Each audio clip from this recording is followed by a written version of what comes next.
Баршаңызға қайырлы күн. Бүгін біз қауыннан үй жағдайында өте дәмді балмұздақ жасайтын боламыз. Өте дәмді әрі ерекше болып шығады. Видеоны соңына дейін көріңіз. Бізге қажетті заттар қауын, сүт және сгущенка.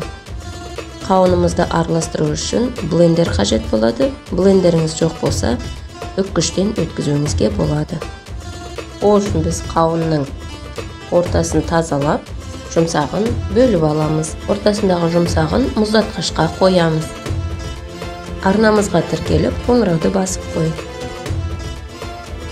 Мұздаған қауынды алып, блендермен майдалап аламыз.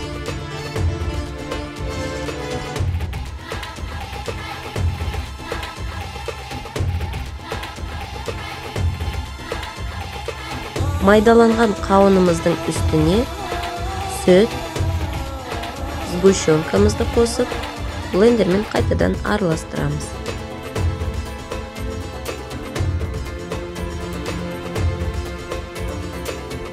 Ерекше болу үшін шыққан массаны мен үшке бөліп алдым. Біреуіне какао қостым, екіншісіне тосап қосып, араластырып,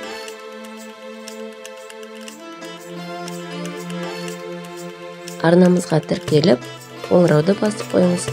Төменге комментарий қалдыра кетіңіз.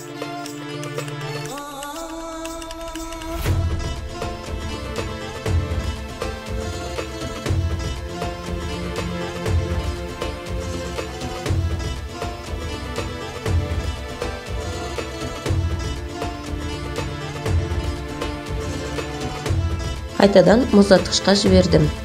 Менде 3 сағат тұрды. Қауыннан жасалған балмұздағымыз дайын. Жеп көрсеңіздер болады. Өте дәмді шықты. Сіздер де жасап көріңіздер.